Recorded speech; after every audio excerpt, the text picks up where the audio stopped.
বিশ্বজুড়ে এখন ভয়াবহ রূপ নিয়েছে করোনা ভাইরাসের সংক্রমণ। কোভিড-19 কমছেই না মৃতের সংখ্যা। বাংলাদেশও এর ভয়াল থাবা থেকে বাদ যায়নি। সংক্রমণের চতুর্থ ধাপে চলছে কমিউনিটি ট্রান্সমিশন। এরই মধ্যেই সকাল থেকে খুলছে অফিস, চলবে ট্রেন ও লঞ্চ। এই অবস্থায় করোনার সব খবর, আপডেট এবং পরামর্শ নিয়ে আমাদের প্রতিদিনের আয়োজন corona update, presented by Mister Hygiene. আপনাদের সাথে আছি আমি, রাহাত মিনহাজ। কয়েকদিনের ব্যবধানে আবারও দেশে করোনায় সর্বোচ্চ মৃত্যুর রেকর্ড হলো শনিবার। 24 ঘন্টায় মারা গেছেন 28 জন। এদিন শনাক্ত হয়েছেন 1764 জন। আগের দিনের চেয়ে নমুনা পরীক্ষা কম করা হয়েছে 1300। স্বাস্থ্য অধিদপ্তরের নিয়মিত অনলাইন ব্রিফিংয়ে জানানো হয় এসব তথ্য। জানানো হয় 24 ঘন্টায় পরীক্ষার অনুপাতে শনাক্তর হার 17.66%। এখনো পর্যন্ত বাংলাদেশে করোনা ভাইরাসে আক্রান্ত হয়েছেন 44,608 জন। সব মিলিয়ে মৃত্যু হয়েছে 610 জনের। 24 ঘন্টায় 28 জনের মধ্যে 26 জন হাসপাতালে ও 2 জন বাসায় মারা গেছেন। তাদের মধ্যে 25 জনই পুরুষ। নতুন করে সুস্থ হয়ে বাড়ি ফিরেছেন 360 জন। মোট সুস্থ 9,375 জন। শনাক্ত বিবেচনায় সুস্থতার হার 21.02%। আগামীকাল থেকে সরকারি বেসরকারি অফিসে যেতে সুরক্ষিত হয়ে বের হওয়ার তাগিদ দেন স্বাস্থ্য অধিদপ্তরের অতিরিক্ত মহাপরিচারক। জরিমানা হতে পারে মাস্ক ছাড়া বের হলে। আপনি অনেক ক্ষেত্রে জরিমানার সম্মুখীন হতে পারেন। হাত ধোয়ার ব্যবস্থা, দূরত্ব বজায় রাখার ব্যবস্থা, থার্মোমিটার থাকা এবং যথেষ্ট পরিমাণে জীবাণুনাশক ব্যবহারের সুবিধা থাকা। এ সকল কর্মকাণ্ড সঠিকভাবে পরিচালনার জন্য সকল স্থাপনা ও প্রতিষ্ঠানের নিয়ন্ত্রক ও ব্যবস্থাপকদের আন্তরিকতা ও দায়িত্বশীলতা একান্তভাবে কাম্য। ঈদ ও সাধারণ ছুটি শেষে সকালে খুলছে অফিস। শেষ মুহূর্তে তাই রাজধানীতে ফিরছে মানুষ। শনিবার সকাল থেকে সড়ক মহাসড়কে ঢাকামুখী গাড়ির চাপ বাড়তে থাকে।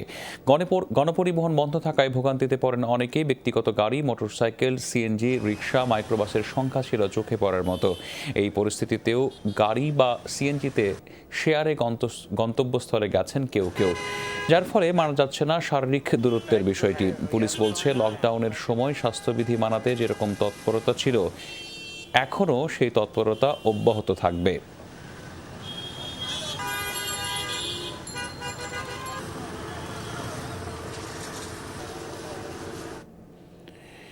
আজ থেকে খুলছে অফিস, সেই সাথে স্বাস্থ্যবিধি মেনে চালু হচ্ছে ট্রেন ও লঞ্চ। 8টির মতো ট্রেন প্রথম দিন অর্ধেক যাত্রী নিয়ে চলবে। ওদিকে দক্ষিণের জেলাগুলোর জন্য কাল থেকে শুরু হচ্ছে লঞ্চ চলাচল। সামাজিক দূরত্ব মানাতে তৎপর থাকবে প্রশাসন। তবে ভাড়া না বাড়িয়ে অর্ধেক যাত্রী নিয়ে লঞ্চ চালালে লোকসান হবে বলে শঙ্কা নৌযান ব্যবসায়ীদের। 2 মাসেরও বেশি সময় পর সচল হচ্ছে যাত্রীবাহী রেল যোগাযোগ। রবিবার থেকে 8টি ইন্টারসিটি ট্রেন চলবে দেশের নানা গন্তব্যে। নেওয়া হবে অর্ধেক যাত্রী। তারপরেও ভাড়া বাড়বে না। ট্রেন চালাতে স্বাস্থ্যবিধি সহ মোট 24 দফা নির্দেশনা দিয়েছে কর্তৃপক্ষ। যাত্রী ও রেলকর্মীদের মাস্ক পরা বাধ্যতামূলক।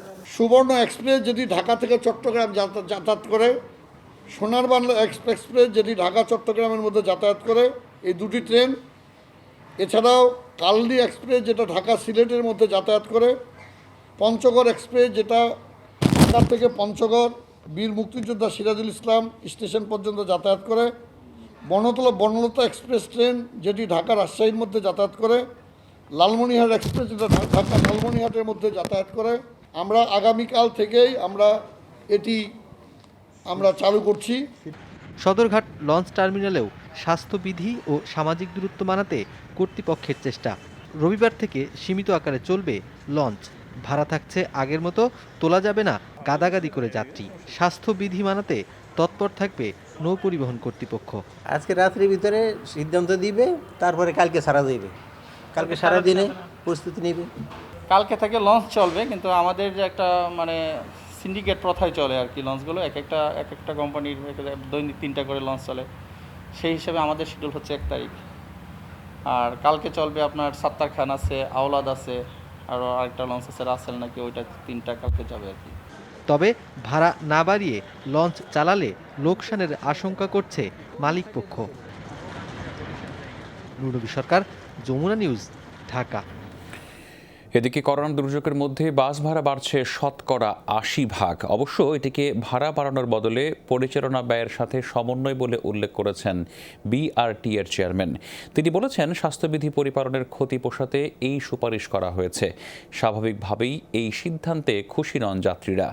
বিশ্ববাজারে তেলের দাম কমলেও মালিকপক্ষের স্বার্থে অন্যায় সিদ্ধান্ত চাপিয়ে দেওয়া হচ্ছে বলে অভিযোগ করেছে যাত্রী কল্যাণ সমিতি। করোনা ভাইরাসের সংক্রমণ ঠেকাতে বন্ধ রাখা গণপরিবহন চালু হচ্ছে সোমবার। দীর্ঘদিন অলস বসে থাকা বাস ও মিনিবাসগুলো রাস্তায় চলার উপযোগী করছেন শ্রমিকরা। চালক, মালিক, শ্রমিক সবাই অপেক্ষায় আছেন পরিবহন চালুর। ব্যতিক্রম পরিস্থিতিতে বাস ভাড়া সমন্বয়ে দুপুরে মালিক সমিতির সাথে জরুরি বৈঠক করে বিআরটিএ। চেয়ারম্যানের সভাপতিত্বে অংশ নেন 12 সংস্থার প্রতিনিধিরা। 2 ঘন্টার বৈঠক থেকে সুপারিশ করা হয় ভাড়া 80% বাড়ানোর। ব্যাখ্যা হিসেবে বলা হয় 50 সিটের বাসে উঠবেন 25 জন যাত্রী, আর 40 সিটের বাস চলবে 20 যাত্রী নিয়ে। ফাঁকা থাকা সিটের খরচ দেবেন যাত্রীরা। কাজে ভাড়া কিন্তু আসলে ইন এ সেন্স বাড়ানো হয় নাই। 80% ভাড়া প্রতি প্যাসেঞ্জার, সাপোজ 20 জন যদি হয়, ওই 20 জনের উপরে 80% ভাড়া বৃদ্ধি হিসেবে নেওয়ার সুপারিশ করা হয়েছে আজকের মিটিংয়ে। বাস, মিনিবাস, আন্তজেলা সব ক্ষেত্রে প্রয়োগ করা হবে একই নিয়ম। মালিকেরা বলছেন, কঠোরভাবে সামাজিক দূরত্ব নিশ্চিত করা হবে। যে জায়গায় নিয়ম ভাঙবে ওইগুলি সংশোধন করার জন্য। আমরা তো যে কথা যে একবারেই একদিনে আমরা ওভারনাইট সব করে ফেলবো, এইটা ঠিক না। ইয়েস, একটু ব্যতিক্রম বা ব্যত্যয় ঘটতে পারে। ভাড়া বাড়ানোর সিদ্ধান্ত হলেও করোনায় চাকরিজীবীদের অনেকের বেতন কমেছে, ব্যবসায়ীদের আয় কমেছে। এরই মধ্যে গণপরিবহনের ভাড়া দ্বিগুণ নিয়ে রয়েছে মিশ্র প্রতিক্রিয়া। তাছাড়া বিশ্ববাজারে জ্বালানি তেলের দামও কমেছে কয়েক গুণ। চাই আরও ভাড়া কমানোর জন্য আশা করতেছি। সেই জায়গায় যদি বাড়তি হয় সেটা তো আমাদের জন্য অসম্ভব হয়ে পড়বে। যাত্রীও চলতে হবে, যেহেতু এখন ইনকামের রাস্তা বন্ধ। সরকার যদি কমায় আলহামদুলিল্লাহ, আর না কমালে আমাদের এটা ভুগতে হবে। স্যালারি কমে গেছে, সেক্ষেত্রে আমার দেখা যাবে খরচ তো বেড়ে যাচ্ছে। যাত্রীরা যদি রাস্তায় মার্কেটিং করে, কারণ একটা গাড়িতে 1-2 স্টাফ থাকে, মার্কেটিংয়ের পর্যায়ে গিয়ে আমরা দেখা যায় কিছু করা যায় না। গাড়ির মোবিল বদলায় একটু ব্রেক শু সব কিছু গাড়ির মালিকের কথাকে বলে না। এই মহাসংকটকালে সরকারের উচিত ছিল সাধারণ জনগণের স্বার্থ দেখা, সাধারণ জনগণের পাশে দাঁড়ানো। জাতিকে হতাশ করেছে, দেশের যাত্রী সাধারণের উপর অন্যায়ভাবে এই ভাড়াটা চাপিয়ে দেওয়া হচ্ছে। মন্ত্রণালয়ের অনুমোদনের পর কার্যকর হবে বৈঠকের সিদ্ধান্ত। বাস মালিক সমিতির প্রতিশ্রুতি, করোনা বিদায় নিলে বাতিল হবে বাড়তি ভাড়া নেয়া। 67 দিন অলস বসে থাকার পর গণপরিবহনের এই বাসগুলো আবার সচল হবে। তবে নতুন যে ভাড়া, সেই ভাড়া দিতে গিয়ে যারা করোনার কারণে ক্ষতিগ্রস্ত হয়েছেন তাদের উপর বাড়তি চাপ তৈরি হবে।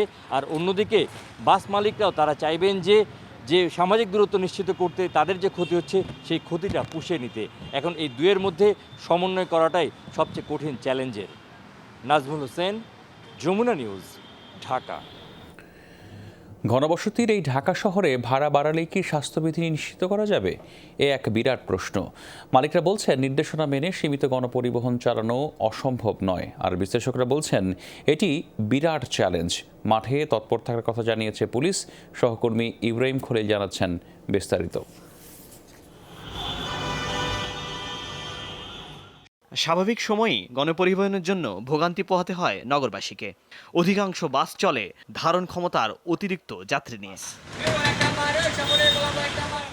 প্রায় 2.5 মাস পর আবার চালু হচ্ছে গণপরিবহন। বলা হচ্ছে, স্বাস্থ্য বিভাগের 13 দফা মেনেই পরিচালনা করতে হবে যানবাহন। এই শহরে আদৌ কি তা সম্ভব?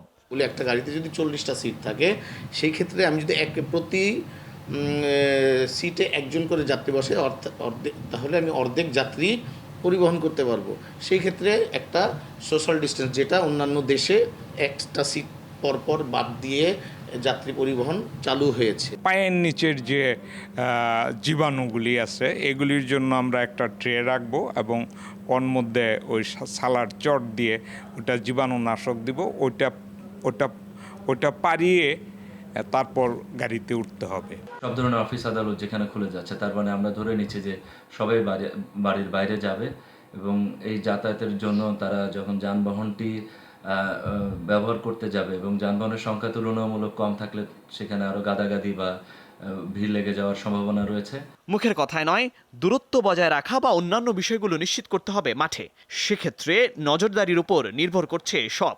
আইনশৃঙ্খলা রক্ষাকারী বাহিনী অবশ্য বলছে কঠোর হবেন তারা। বর্তমান পরিস্থিতিতে যখন সব মানুষের চলাফেরা চলাচল যখন অনেক বেশি বেড়ে যাবে, এটি আমাদের জন্য অনেক বেশি চ্যালেঞ্জিং হবে। বাট তারপর আমরা সর্বোচ্চ চেষ্টা করব যেন গণপরিবহন এবং সাধারণ মানুষ সরকারের যে স্বাস্থ্যবিধি রয়েছে, সামাজিক দূরত্ব বজায় রাখা সহ এগুলো যথাযথভাবে মেনে চলেন। আমাদের চেষ্টার কোনো কার্পণ্য বা ত্রুটি থাকবে না। করোনা ঝুঁকি এড়াতে স্বল্প দূরত্বে গণপরিবহন ব্যবহার না করার পরামর্শ বাস মালিক ও বিশ্লেষকদের। ইব্রাহিম খলিল, যমুনা নিউজ, ঢাকা।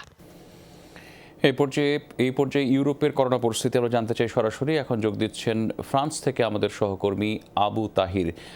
তাহির, আপনার কাছে জানতে চাই আজকে ফ্রান্সের পরিস্থিতি কেমন, আর ফ্রান্সের কোন কোন অংশে কি ধরনের কড়াকড়ি শিথিল করা হয়েছে? ধন্যবাদ। আজকের পরিস্থিতি, করোনা পরিস্থিতি তুলনামূলকভাবে ফ্রান্সে উন্নতির দিকে, আক্রান্ত এবং মৃতের সংখ্যা দুটি কমার পথে। আজকে আপনি জানেন যে যখন করোনা সংকটকালীন সময় ছিল বা লকডাউন ছিল, তখন ফ্রান্সের পার্লামেন্টে 120 জন সংসদ সদস্য দাবি উত্থাপন করেছিলেন যারা অনিয়মিত অভিবাসী ফ্রান্সে আছেন তাদেরকে বৈধকরণ বা নিয়মিতকরণ প্রক্রিয়া আনার জন্য। কিন্তু সেটিতে সরকার কোনো কর্ণপাত করেনি। অবশেষে আজকে ফ্রান্সের 180টি সংগঠন, মানবাধিকার এবং সামাজিক সংগঠন মিলে তারা বিশাল প্রতিবাদ, প্রায় হাজার হাজার অভিবাসী সেখানে অংশগ্রহণ করেছিলেন। যদিও সরকার থেকে বলা হয়েছিল যে এই সমাবেশ করা যাবে না, কিন্তু সরকারের এই কথা না মেনেই অনেকটা অভিবাসীরা রাস্তায় নেমেছিলেন এবং আন্দোলন করেছেন। সেখানে পুলিশ আন্দোলন থামাতে অনেক চেষ্টা করেছে এবং ধাওয়া পাল্টা দেওয়ার ঘটনাও ঘটেছে। সর্বোপরি এই আন্দোলনকে ফ্রান্সের মিডিয়া, আমরা দেখলাম যে বিকেল পর্যন্ত ফ্রান্সের মিডিয়া অনেকটা নেগেটিভ ভাবে দেখেছে, কারণ তারা মনে করছে যে এটি একটি যৌক্তিক আন্দোলন ছিল। কিন্তু যেহেতু লকডাউন শিথিল হওয়ার পরে বলা হয়েছে যে 10 জন বা 20 জনের উপরে কোনো লোক সমাগম হবে না, ঠিক ওই সময় সরকারের বাধা সত্ত্বেও এই আন্দোলন কেন করা হলো, এ নিয়ে চলছে নানা জল্পনা কল্পনা। কিন্তু বাস্তবিক অর্থে বিরোধী দল এবং সরকারের অনেক সংসদ সদস্যরাও আছেন যারা এই আন্দোলনের পক্ষে সায় দিয়েছেন এবং তারা মনে অভিবাসীদেরকে বৈধ করা হলেই তাদের ন্যায্য অধিকার বা ন্যায্য দাবিগুলো বাস্তবায়িত হবে। আর একটা বিষয় যে লকডাউন শিথিল হওয়ার পর গাড়িগুলো চলাচল শুরু করেছে, মোটামুটি স্বাভাবিক হওয়ার পথেই ফ্রান্সের জনজীবন। তাহির, অসংখ্য ধন্যবাদ আপনাকে বিস্তারিত জানার জন্য। নিশ্চয়ই পরবর্তীতে আবারও আমরা আপনার সাথে যুক্ত হব। এদিকে ভারতে 30 জুন পর্যন্ত বাড়ানো হয়েছে লকডাউনের সীমা। তবে 8 জুন থেকে ধাপে ধাপে লকডাউন শিথিল করার সিদ্ধান্ত নিয়েছে মোদী সরকার। এক প্রজ্ঞাপনে বলা হয় 8 জুনে রেস্তোরাঁ, শপিং মলের পাশাপাশি চালু হবে বিভিন্ন অফিস আদালত। পর্যায়ক্রমে পরিস্থিতি বুঝে খুলবে স্কুল, কলেজ ও বিশ্ববিদ্যালয়গুলো। ভারতে এ পর্যন্ত কোভিড-19 আক্রান্তের সংখ্যা 1,74,000-এর বেশি। মৃতের সংখ্যা 5,000 ছুঁই। এদিকে করোনা মহামারীর মধ্যেও সুনির্দিষ্ট অর্থনৈতিক লক্ষ্য নিয়ে কাজ করে যাচ্ছে ভারতের ক্ষমতাসীন সরকার। দ্বিতীয় মেয়াদের শাসন ক্ষমতার বর্ষপূর্তিতে জাতির উদ্দেশ্যে এক বার্তা দিয়েছেন প্রধানমন্ত্রী নরেন্দ্র মোদী।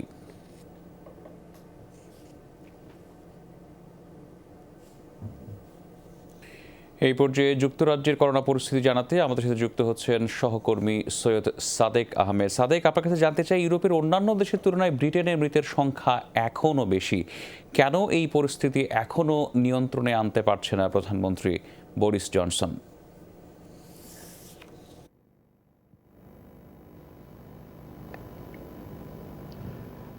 ধন্যবাদ মিনহাজ। আজকে প্রথমে জানিয়ে দিচ্ছি যুক্তরাজ্যের সর্বশেষ পরিস্থিতিটা হচ্ছে যে আজকে গত 24 ঘন্টায় 215 জনের মৃত্যু হয়েছে করোনা ভাইরাসের কারণে, যা দাঁড়িয়েছে 38,376-এ এবং আক্রান্ত হয়েছেন 2,445 জনে।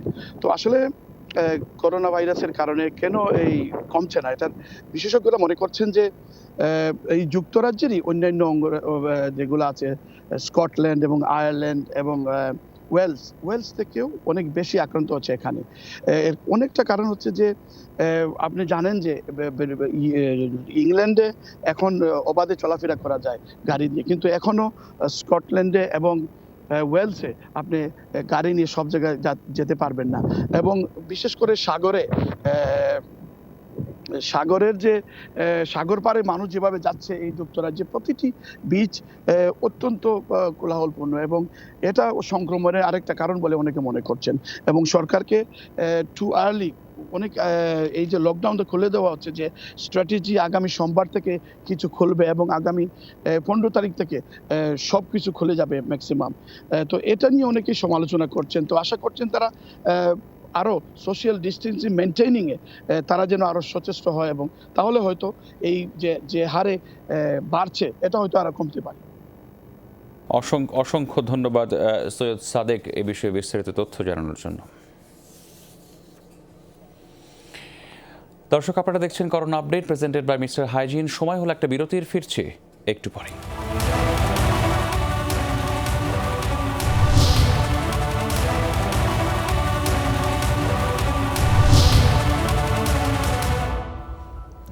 দর্শক, আবারও স্বাগত। আপনারা দেখছেন corona update presented by Mister hygiene.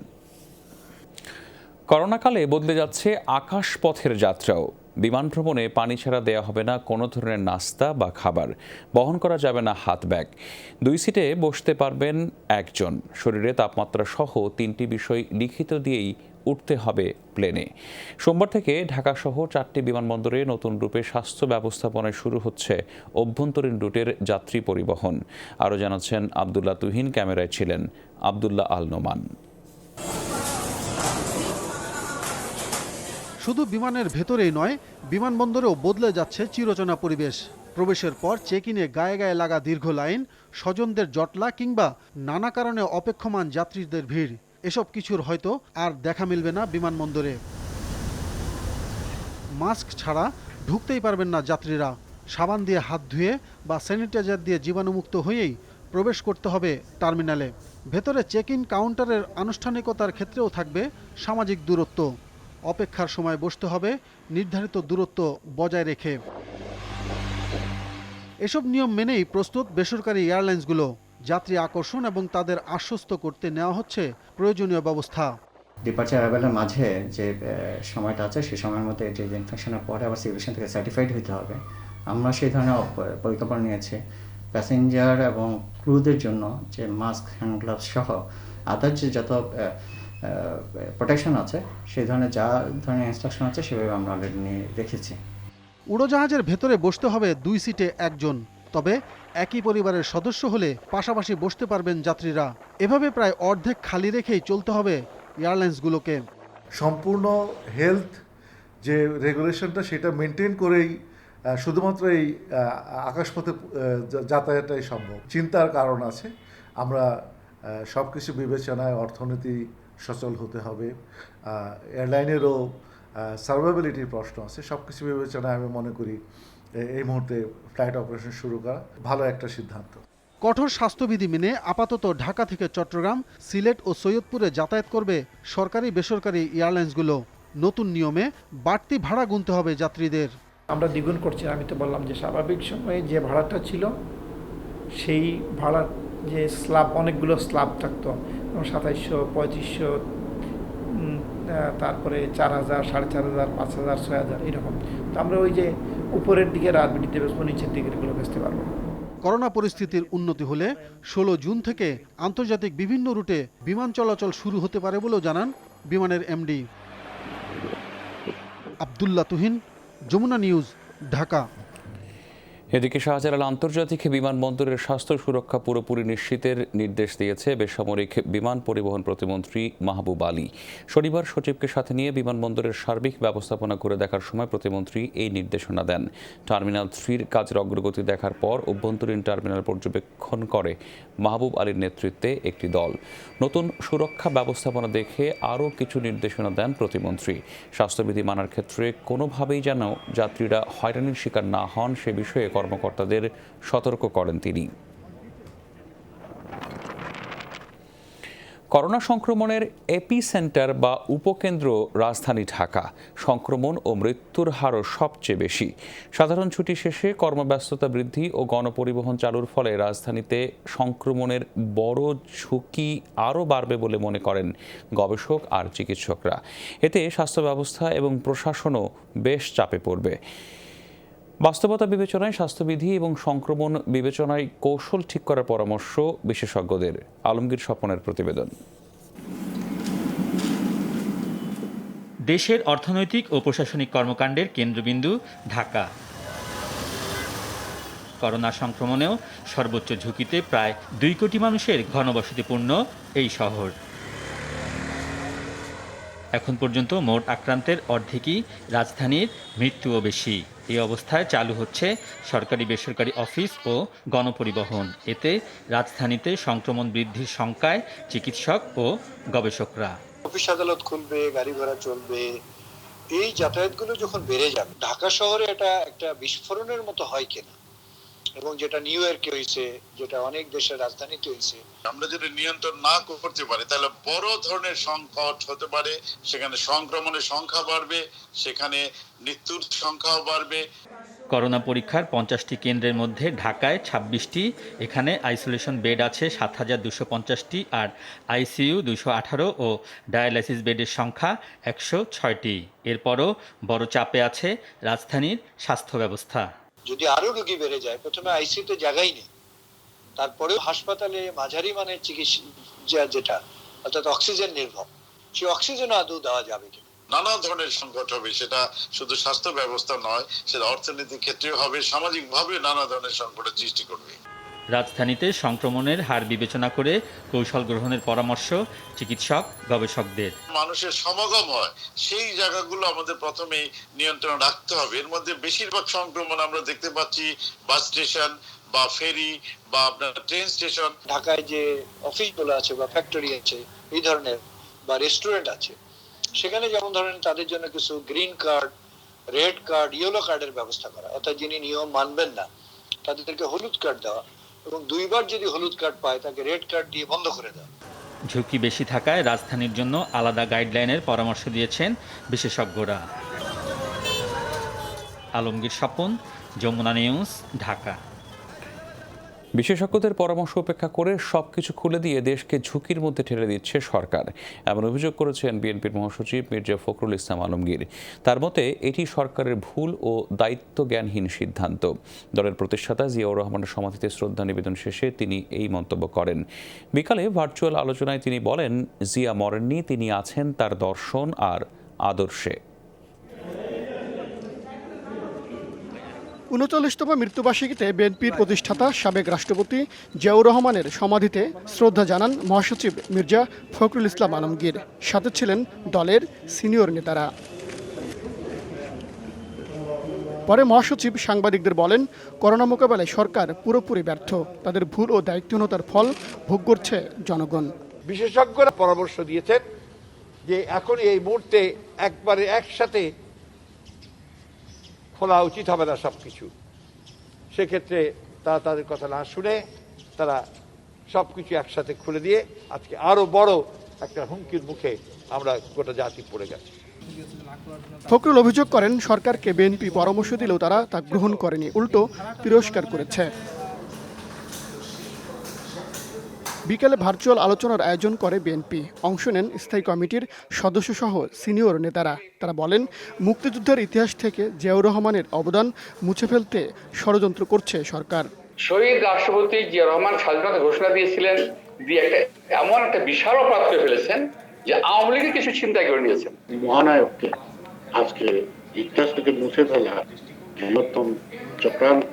Shahid president Ziaur রহমানের অবদান কোনো জায়গায় করবে না।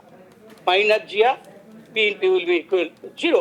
তিনি মানুষকে বাঁচানোর জন্য সারা দুনিয়ার কাছে হাত পেতেছেন, নিজে টেলিফোন করেছেন, মন্ত্রীদের পাঠিয়েছেন, নগদ টাকার ব্যবস্থা করেছেন, কিন্তু একটা মানুষকে তিনি মরতে দেন।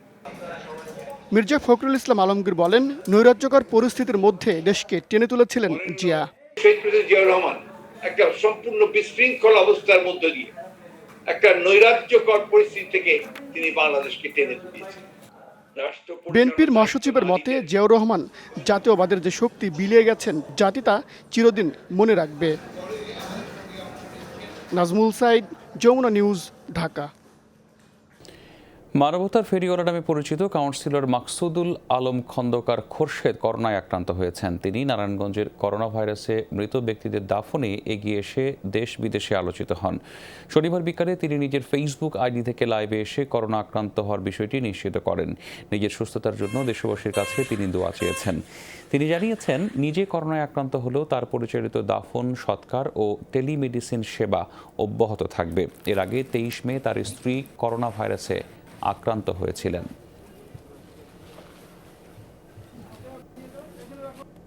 আমি করোনা আক্রান্ত, তো এই ক্ষেত্রে আমি আপনাদের সকলের দোয়া চাই যে আমাদের যে দাফন কাফন এবং ত্রাণ বিতরণ এবং প্লাজমা সংগ্রহ, টেলিমেডিসিন, এই সকল কার্যক্রম অব্যাহত থাকবে। দর্শক, আপনারা দেখছেন corona update presented by Mister Hygiene. সময় হলো আরেকটা বিরতির, ফিরছে একটু পর।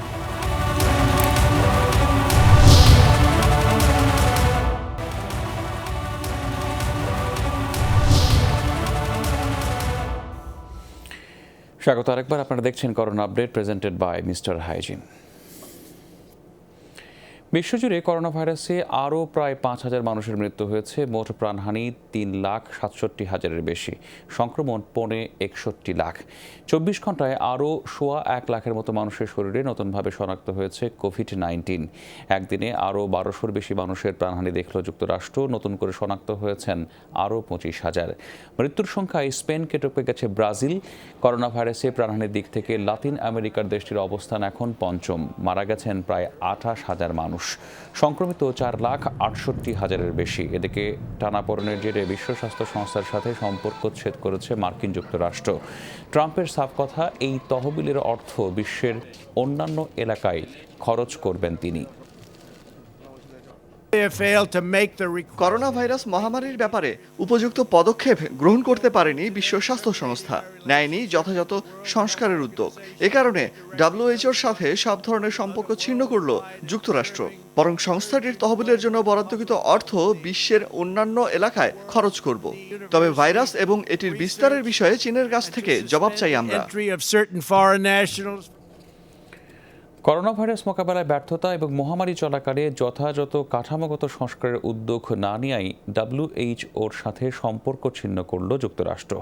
শুক্রবার প্রেসিডেন্ট ডোনাল্ড ট্রাম্প অভিযোগ করেন, সংস্থাটির উপর চীনের প্রভাব স্পষ্ট। একই দিন কোভিড-19 মোকাবেলায় ভ্যাকসিন, ওষুধ ও পরীক্ষা পদ্ধতির তথ্য লেনদেনের উদ্যোগ গ্রহণ করল বিশ্ব স্বাস্থ্য সংস্থার 37টি দেশ।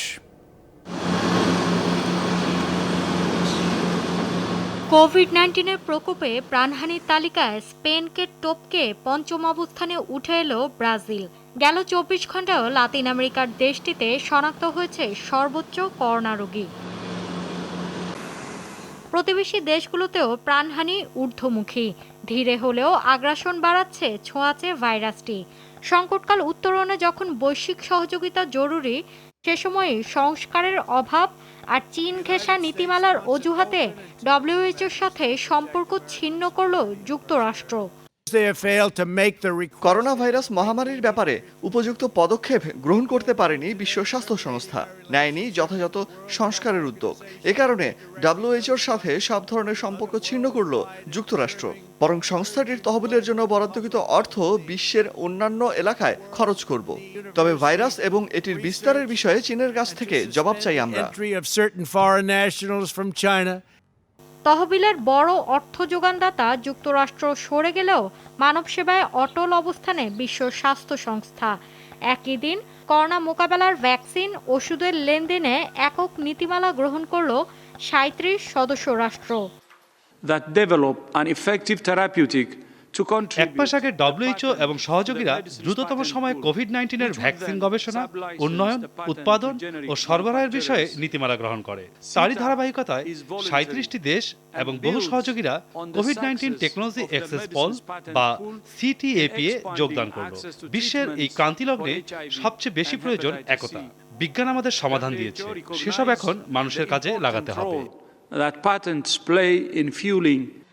সংক্রমণের দিক থেকে তৃতীয় অবস্থানে রয়েছে পরাক্রমশালী রাশিয়া।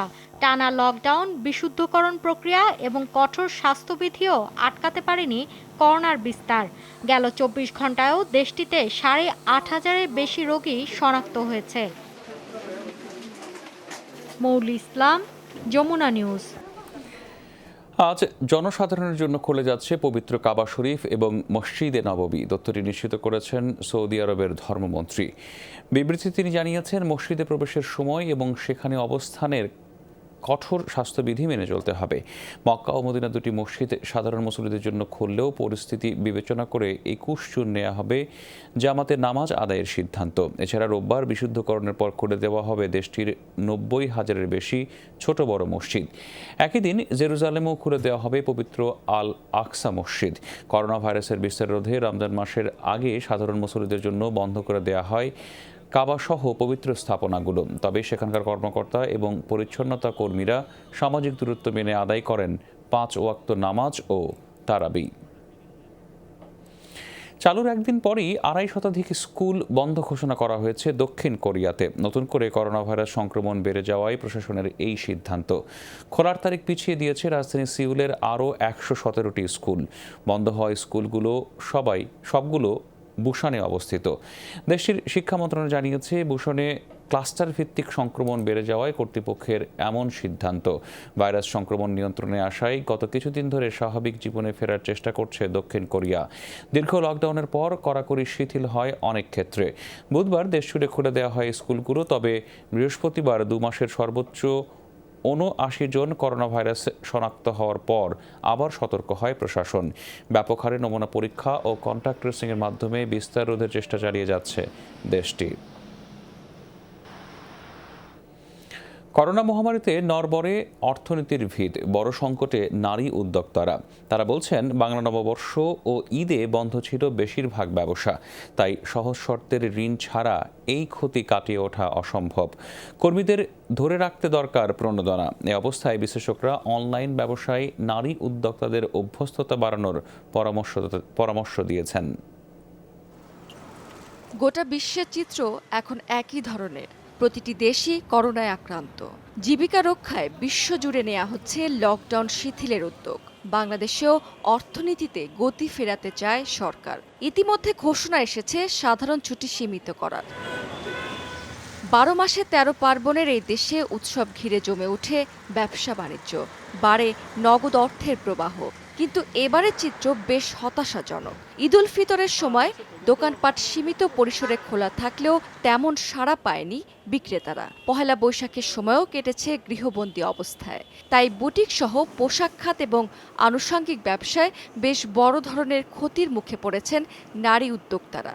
বলছেন, শিল্প সুরক্ষা এবং কর্মসংস্থানের সুযোগ ধরে রাখতে হলে প্রয়োজন প্রণোদনার। বাংলাদেশে যেসব প্রোডাক্ট তৈরি হয়, যেমন বিভিন্ন পোশাক শিল্প, হস্তশিল্প, ব্যাগ, জুতো, এই প্রোডাক্টগুলো যাতে পার্শ্ববর্তী দেশ থেকে আনার ক্ষেত্রে কঠোর কিছু নিয়মকানুন পালন করা হয়, তাহলে লোকাল মার্কেটেও কিন্তু আমাদের দেশের পণ্যটাকে আমরা বিক্রি করার মাধ্যমে আমাদের দেশীয় উদ্যোক্তারা উপকৃত হবে। বিশ্লেষকদের মতে, এমন পরিস্থিতিতে ঘুরে দাঁড়াতে প্রয়োজন সহজ শর্তে ব্যাংক ঋণ। দক্ষতা বাড়াতে নিতে হবে প্রয়োজনীয় উদ্যোগ। করোনার ভাইরাসের কারণে যেসব নারী বিভিন্নভাবে ক্ষতিগ্রস্ত হয়েছে এবং নতুন করে যেসব নারী কর্মসংস্থানে আসতে চাইছে, তাদের জন্য সহজ শর্তে ঋণের ব্যবস্থা করা। এক্ষেত্রে অনানুষ্ঠানিক খাতে যেসব নারী আছে, তারা যাতে সুবিধা পায়, সহজ শর্তে, কিছুটা শিথিল শর্তে তারা যাতে ঋণ পায়, সেই ব্যবস্থাটি করাটা অত্যন্ত গুরুত্বপূর্ণ। করোনার প্রকোপ কমতে সময় লাগবে আরও। তবে রোববার থেকে সীমিত পরিসরে চালু হচ্ছে দোকানপাট। এই সময় প্রযুক্তি নির্ভর বিপণনে গুরুত্ব দিচ্ছেন বিশেষজ্ঞরা। বলেছেন, এজন্য প্রয়োজন প্রযুক্তি বিষয়ক প্রশিক্ষণ। নারী উদ্যোক্তারা অনলাইন ব্যবসার দিক থেকে বা প্রযুক্তিগত দিক থেকে অনেকেই অনেক পিছিয়ে আছে। সেই জায়গাগুলোতে যদি এবার সরকারের পক্ষ থেকে স্পেশাল কিছু ট্রেনিং এর ব্যবস্থা করা যায়, যে কিভাবে আমরা প্রযুক্তিগতভাবে আরো বেশি নিজেকে উন্নত করতে পারি। করোনাকালীন সময়ে নারী উদ্যোক্তারা তাদের অনলাইন প্ল্যাটফর্মের মাধ্যমেই বিক্রি করতে চান। সেই জন্য সারা দেশে ইন্টারনেটের যে খরচ সেই জায়গায় ট্যাক্স সেগুলো কমাতে হবে এবং পাশাপাশি অনলাইন প্ল্যাটফর্ম বৃদ্ধির জন্য অনলাইন প্ল্যাটফর্ম সম্প্রসারণের জন্য প্রণোদনা থাকতে হবে। নারীর ক্ষমতায়ন পুনরুদ্ধার এবং নতুন উদ্যোক্তাদের অর্থনীতির মূলধারায় আনতে প্রয়োজন সরকারের নীতি সহায়তা। রাবেয়া স্মৃতি, যমুনা নিউজ, ঢাকা। করোনা দুর্যোগের মধ্যে গণমাধ্যম কর্মীদের জন্য ফ্রি অ্যাম্বুলেন্স সেবা দেবে রাইডার সংগঠন পাথওয়ে। শনিবার বাংলা মোটরের ব্রডকাস্ট জার্নালিস্ট অ্যাসোসিয়েশনের অফিসে পাথওয়ে ও বিজেসির মধ্যে একটি সমঝোতা স্মারক সই হয়। সেখানে পাথওয়ের নির্বাহী পরিচালক মোহাম্মদ শাহিন জানিয়েছেন, নিজেদের দায়িত্ববোধ থেকেই তারা গণমাধ্যম কর্মীদের পাশে দাঁড়িয়েছেন। ভবিষ্যতেও যে কোনো প্রয়োজনে পাশে থাকার ঘোষণা দেন তিনি। বিজেসির সদস্য সচিব শাকিল আহমেদ করোনা দুর্যোগকালে সাংবাদিকদের পাশে থাকায় পাথওয়ের প্রতি কৃতজ্ঞতা জানান। পাথওয়ের 5টি অ্যাম্বুলেন্স 24 ঘন্টা সম্প্রচার সাংবাদিক ও তাদের পরিবারের সদস্যদের জন্য সেবা দেবে।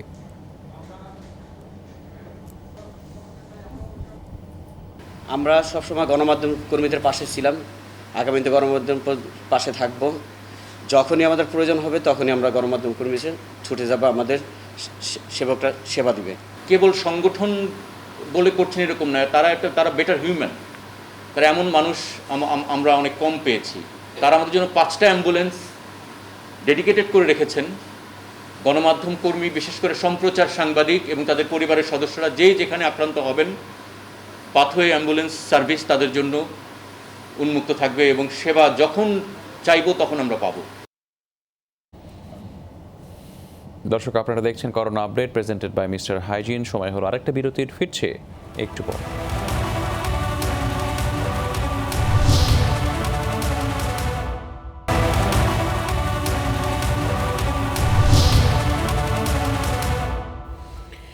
আবারও স্বাগত। আপনারা দেখছেন corona update presented by Mister Hygiene. করোনার ধাক্কা লেগেছে প্রক্রিয়াজাত খাবার বা ফ্রোজেন ফুডের বাজারেও। শিক্ষা প্রতিষ্ঠান বন্ধ, সাথে মানুষ গৃহবন্দী থাকায় অর্ধেকের নিচে নেমে গেছে বিক্রি। এ অবস্থায় হোম ডেলিভারি দিয়ে ব্যবসা ধরে রাখার চেষ্টা করছেন প্রস্তুতকারকরা। বিস্তারিত সুশান্ত সিনহার প্রতিবেদনে। ব্যস্ততা বাড়ছে শহুরে মানুষের, তাই তো নিজেদের নাস্তা থেকে অতিথি আপ্যায়নে দ্রুত পরিবেশন করা যায় চিকেন নাগেট, সসেস, ললিপপ, পরোটা, চিকেন বল সহ প্রক্রিয়াজাত খাবার। কিন্তু করোনার কারণে প্রায় 2 মাস লকডাউনে স্কুল কলেজ বন্ধ, অতিথির আসা যাওয়াও বন্ধ।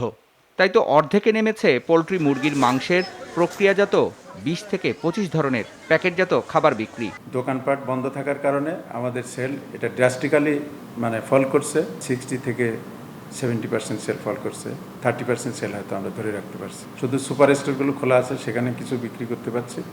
আর হলো যে হোম সার্ভিসে কিছু তারা ফোন করে মাল চায়, তো আমরা কয়েকটা ছেলেকে স্পেশাল ডিউটি দিয়ে তাদেরকে এটা চালু রাখছি। অনলাইন এবং হোম ডেলিভারি বাড়িয়ে ক্ষতি কিছুটা কাটিয়ে ওঠার চেষ্টা চলছে বলে জানান এ খাতের উদ্যোক্তারা। এই কোভিড-19-এর যে ধাক্কাটা, এই সেক্টর বেশি দিন মনে হচ্ছে না টানতে পারবে। আমরা ইতিমধ্যে প্রায় 100 থেকে 150 কোটি টাকার মূলধন আমরা হারিয়েছি, এবং এটা যদি কন্টিনিউ করে তাহলে এই ইম্পর্টেন্ট সাব সেক্টরটা ধসে পড়বে বলে আমি মনে করি। অনেকগুলো কোম্পানি তাদের প্রোডাক্ট মার্কেটে প্লেস করছেন, ওখান থেকে ওনারা বিক্রি করছেন। কোনো কোম্পানি ডিরেক্টলি মার্কেটে হোম ডেলিভারি করছেন। But is a very primary stage in Bangladesh এ ধরনের প্রোডাক্ট বিক্রি করার জন্য। হরেকা হোটেল, রেস্টুরেন্ট অ্যান্ড ক্যাফেগুলো বন্ধ আছে। যারা মূলত বড় বায়ার ছিল, তারা আসলে এখন আর যেহেতু অপারেট করছেন না, সেহেতু এটার একটা বড় অপরচুনিটি, যেটা সবচেয়ে বড় উইন্ডো ছিল, সেটা টোটালি বন্ধ।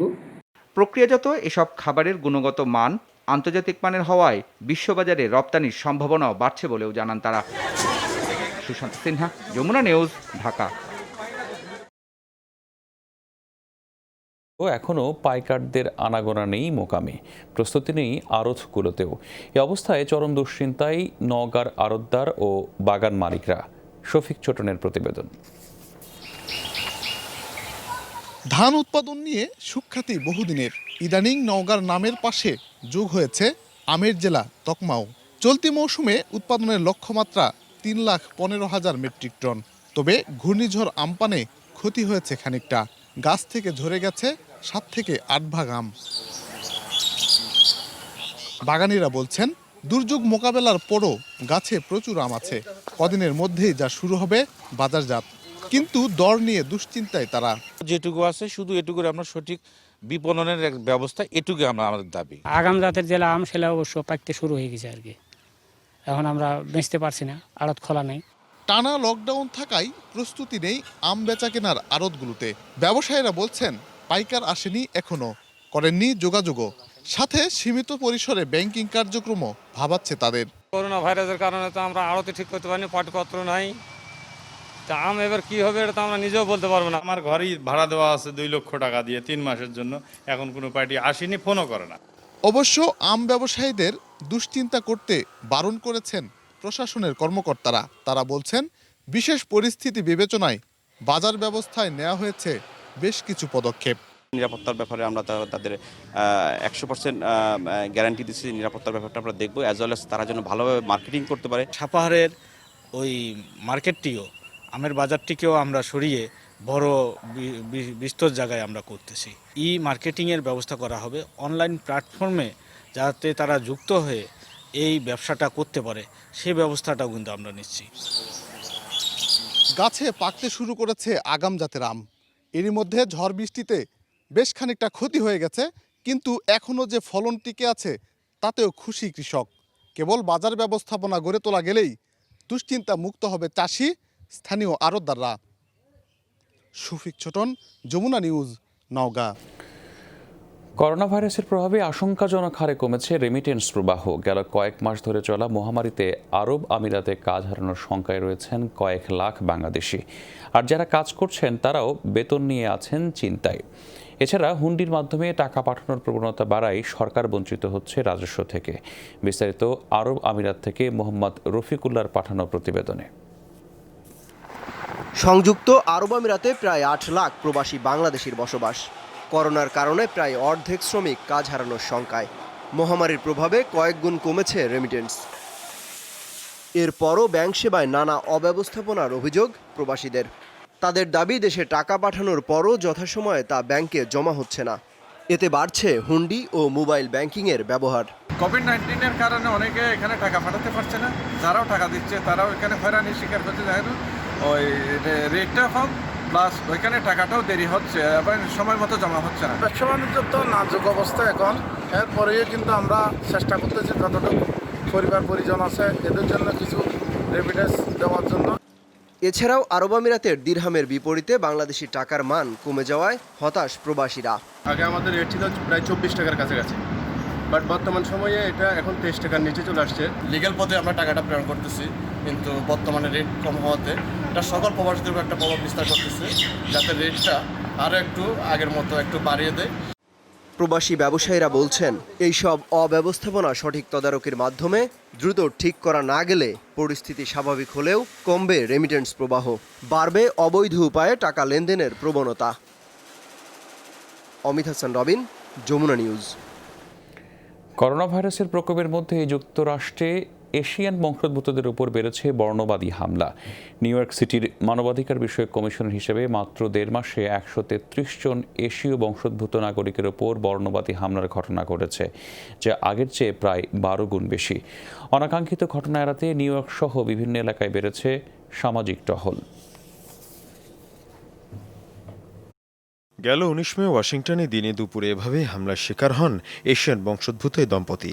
এরপর কয়েকবারই হামলা করতে উদ্যত হয় শ্বেতাঙ্গ হামলাকারী। প্রাণঘাতী করোনা ভাইরাসের বিস্তারের পর বর্ণবিদ্বেষী হামলা বেড়েছে যুক্তরাষ্ট্রে। নিউ ইয়র্ক সিটির মানবাধিকার বিষয়ক কমিশনের হিসেবে 1 ফেব্রুয়ারি থেকে 15 মার্চ পর্যন্ত 350টি বর্ণবাদী হামলার অভিযোগ এসেছে, যার মধ্যে এশিয়ান বংশোদ্ভূত নাগরিকই 133 জন। কোভিড-19-এর জন্য দায়ী করে এসব হামলা হয়। এ ধরনের ঘটনা খুবই দুঃখজনক। মহামারীতে কঠিন সময় পার করছি আমরা, এর জন্য নির্দিষ্ট কোনো বর্ণ কিংবা গোত্র দায়ী হতে পারে না। এ অবস্থায় শঙ্কা ছড়িয়েছে যুক্তরাষ্ট্রে বসবাসরত চীন, ভিয়েতনাম সহ এশিয়ার বিভিন্ন দেশের নাগরিকদের মাঝে। পরিস্থিতি সামাল দিতে নিউ ইয়র্ক, ক্যালিফোর্নিয়া সহ যুক্তরাষ্ট্রের বিভিন্ন এলাকায় গড়ে উঠেছে স্বেচ্ছাসেবী সংগঠন। এশিয়ান বংশোদ্ভূতদের নিরাপত্তা দেওয়া হচ্ছে টহল। পাবলিক প্লেস চেয়ে বেশি হামলা হয়েছে, তাই আমরা এই স্বেচ্ছাসেবক বাহিনী গঠন করে টহল দিচ্ছি। বিশেষ করে বৃদ্ধ, নারী এবং শিশুদের নিরাপত্তা দেওয়া জরুরি হয়ে পড়েছে, তাই নিরাপত্তা বাহিনীর সাথেও সমন্বয় করে কাজ করছি আমরা। হামলার প্রতিবাদে গড়ে উঠেছে বিভিন্ন সামাজিক সংগঠন এবং অনলাইন প্ল্যাটফর্ম। যখন এ ধরনের হামলার খবর শুনি মনটাই ভেঙে যায়, তাই এমন একটা গ্রুপ খুলি যা দিয়ে এই অনাকাঙ্ক্ষিত ঘটনা ঠেকানো যায়। এখন আমাদের সংগঠনের সদস্য প্রায় 20,000। যুক্তরাষ্ট্রের আসন্ন নির্বাচনে বর্ণবাদী আক্রমণের ঘটনা বড় প্রভাব ফেলতে পারে বলে মনে করছেন সংশ্লিষ্টরা। মুশফিক হাসান, যমুনা নিউজ। স্বাস্থ্যবিধি মেনে এখনই বাফুফের নির্বাচন সম্ভব না বলে মনে করেন বাংলাদেশ জেলা ও বিভাগীয় ফুটবল অ্যাসোসিয়েশনের সভাপতি তরফদার রুহুল আমিন। একই সাথে এই করোনা মহামারীকালে বাফুফে মন করা নির্বাচন দিলে আইনি ব্যবস্থা গ্রহণেরও হুমকি দিয়েছেন বিডিডিএফএ সভাপতি। করোনা প্রাদুর্ভাবের আগে বাফুফের নির্বাচন হবার কথা ছিল 20 এপ্রিল। সেখান থেকে পিছিয়ে অনির্দিষ্টকালের জন্য তা স্থগিত করা হয়। এ বিষয়ে অবগত করা হয়েছে ফিফা এফসিকেও, কিন্তু সম্প্রতি ঘোষণা আসে লকডাউন উঠে গেলে মাঠের খেলার আগে হবে বাফুফের নির্বাচন। একই সাথে অনলাইনে হবে নির্বাচন, এমন কথা প্রচার হবার পর প্রতিবাদ জানিয়েছেন বাংলাদেশ জেলা ও বিভাগীয় ফুটবল অ্যাসোসিয়েশনের সভাপতি তরফদার রুহুল আমিন। নির্বাচনে কাউন্সিলরদের বৈধতা যাচাই বাছাই কমিটি নিয়েও রয়েছে প্রশ্ন। এই কমিটির সকল সদস্যই বাফুফের বর্তমান কমিটির সদস্য, তাই এই কমিটি ভেঙে নতুন যাচাই বাছাই কমিটি করার দাবি জানান তিনি। না হলে আইনানুগ ব্যবস্থা নিতে বাধ্য হবেন বলে জানান তরফদার রুহুল আমিন। একটি ইন্ডিপেন্ডেন্ট একটা লোকজনকে দিয়ে এই কমিটিটা করা উচিত, করতে হবে। তা না হলে এই বিষয়টা নিয়ে আমরা কিন্তু আইনগতভাবে যত রকম যে ব্যবস্থা নেওয়া দরকার, বাংলাদেশ জেলা বিভাগীয় ফুটবল অ্যাসোসিয়েশন এবং বাংলাদেশ ফুটবল ক্লাব অ্যাসোসিয়েশন এই ব্যাপারে কিন্তু আইনগত ব্যবস্থা আমরা গ্রহণ করব। এদিকে সরকার প্রদত্ত নির্দেশনা না মেনে এই নির্বাচন করলে তা স্বাস্থ্যবিধি অমান্য করা হবে বলে জানান তরফদার রুহুল আমিন। গভর্নমেন্ট কিন্তু বলে না একদম ফুল ওপেন, সীমিত আকারে চালু হবে এবং সেখানে বলা হয়েছে যে কোনো রকম কোনো গ্যাদারিং করা যাবে না, কোনো সমাবেশ করা যাবে না, কোনো কিছু করা যাবে না, সীমিত আকারে। তো সীমিত আকারের ভিতরে নির্বাচন করা যাবে কিনা এটা তাদেরকে জাজমেন্ট করতে হবে।